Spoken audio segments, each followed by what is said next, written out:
اچھا جی، اگلی چیز کھجور تو الحمدللہ ہم سب نے کھائی ہوگی۔ کھجوروں میں پوری دنیا میں جہاں سے جو کھجور ملے بہترین ہوتی ہے۔ کھجور کے اپنے فائدے بے شمار ہیں۔ ایک کھجور ہے برنی، اس کا بھی ابھی ذکر آئے گا، حدیث کے اندر ذکر ہے۔ ہم مدینہ طیبہ جو لوگ جاتے ہیں عجوہ بھی لیتے ہیں اور بھی بہت ساری لیتے ہیں، تو برنی کا نام ہمیں پتہ بھی نہیں ہوتا، تو یہ نبی علیہ السلام کو پسند ہے، اس کی حدیث انشاءاللہ میں ابھی سناؤں گا۔ اور اس کے بے شمار فائدے ہیں، یہ انشاءاللہ تعالی جنت میں بھی ہوگی اور جناب علی دنیا میں بھی ہے۔ جنت کے اندر بھی جنت کی نعمتوں میں کھجور کا ذکر قرآن مجید میں موجود۔ اب کھجور کے حوالے سے ہم لوگ پاکستان میں رہنے والے زیادہ سے زیادہ رمضان میں استعمال کرتے ہیں، وہ بھی افطاری میں۔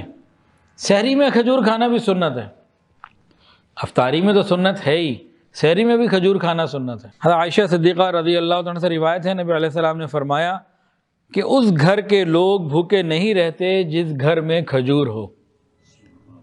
اس گھر کے لوگ بھوکے نہیں رہتے جس گھر میں کھجور ہو۔ نبی علیہ السلام نے ایک اور حدیث میں دوسرے انداز سے اسی بات کو فرمایا، عائشہ جس گھر میں کھجور نہ ہو اس گھر کے رہنے والے بھوکے، یعنی وہ کھاتے ہی کیا ہے؟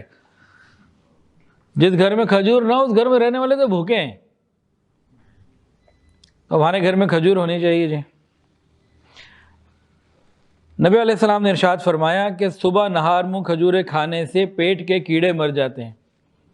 ڈائریکٹ علاج آ گیا نا، صبح نہار منہ کھجور کھانے سے پیٹ کے کیڑے ختم ہو جاتے ہیں۔ بچوں کے کئی دفعہ ہو جاتے ہیں، بعض دفعہ بڑوں کے بھی ہو جاتے ہیں۔ نبی علیہ السلام نے فرمایا جس نے مدینہ کے 2 پہاڑوں کے درمیان کی وادی میں پیدا ہونے والی کھجوروں میں سے روزانہ 7 کھجوریں نہار منہ کھائیں، اسے اس روز شام تک کوئی زہر اثر نہیں کرے گا۔ شام کو کھائیں تو صبح تک نہیں کرے گا۔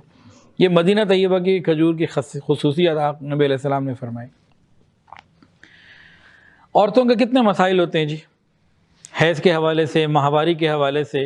نبی علیہ السلام نے ڈائریکٹ ان کو بھی فرمایا کہ میرے نزدیک عورتوں کے لیے حیض کی کثرت کے لیے کھجور سے بہتر کوئی دوا نہیں۔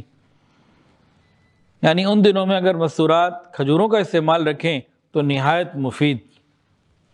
اسی طرح نبی علیہ السلام نے فرمایا کہ نفاس والی عورت کے لیے تر کھجور سے بہتر کوئی چیز نہیں، اور مریض کے لیے شہد سے بہتر کوئی عمدہ دوا نہیں۔ عورت جب پیگننٹ ہو یا ماہواری میں ہو یا نفاس میں ہو یا بالکل ڈیلیوری کا وقت قریب ہو، ان تمام اوقات میں، ان تمام حالات میں کھجور بتائی گئی۔ حضرت مریم علیہ السلام کو بھی اللہ نے کھجور ہی کھلائی تھی، حضرت عیسیٰ علیہ السلام کی ولادت کے موقع پہ۔ اب پاکستان میں جتنے ہاسپٹلز ہیں اور وہاں جتنے لیبر رومز ہیں، اگر وہاں کھجور کا استعمال یہ کروائیں تو کتنی دوسری دوائیوں سے بچت ہو جائے۔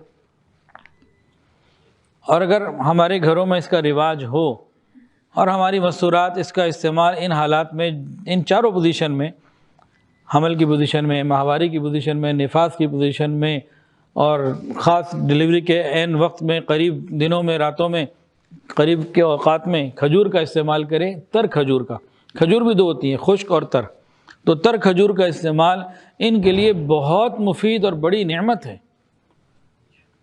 بہت ساری دوائیاں کھاتی ہیں، بہت ساری احتیاط کرتی ہیں، بہت سارے معاملات ہوتے ہیں، تو اگر کھجور کو بھی نبی علیہ السلام کی اس نصیحت کو سامنے رکھتے ہوئے استعمال کیے جائے تو بہت اچھا۔ تاہم اگر کسی کو اس سے کوئی نقصان ہو رہا ہے تو وہ ڈاکٹر سے رابطے میں رہے، نہیں تو انشاءاللہ نقصان کوئی نہیں ہوگا، فائدہ ہی فائدہ ہے۔